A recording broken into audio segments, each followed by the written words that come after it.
Salut à tous mes petits canards. Aujourd'hui nous allons parler de l'axe Barks-Rosa et de la chronologie intemporelle dans l'univers de Picsou et de ses amis.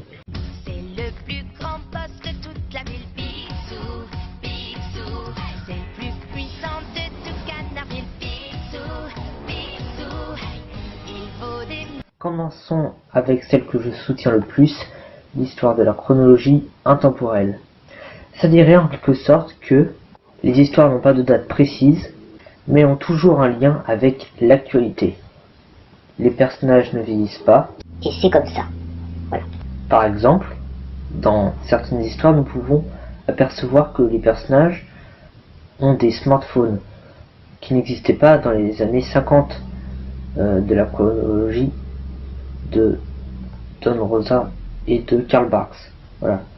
Ou d'autres indices qui pourraient nous montrer que les histoires seraient intemporelles et contrairement à l'axe Barks-Rosa, donc en référence à Karl Barks et Don Rosa, Karl Barks qui a créé Picsou et plein d'autres personnages, et Don Rosa qui en quelque sorte repris le flambeau et qui a fait entre autres la jeunesse de Picsou qui est vraiment un chef-d'œuvre.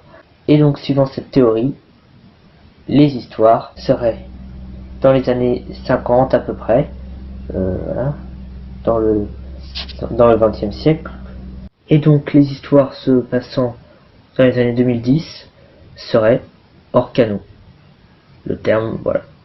Et voilà, j'espère que vous avez saisi ce que je voulais dire, et n'hésitez pas à me dire en commentaire quelle chronologie vous défendez, soit la chronologie intemporelle, soit l'axe Don Rosa et Karl Barks. Et je vous dis à bientôt mes petits canards. C'est le plus grand boss de toute la ville,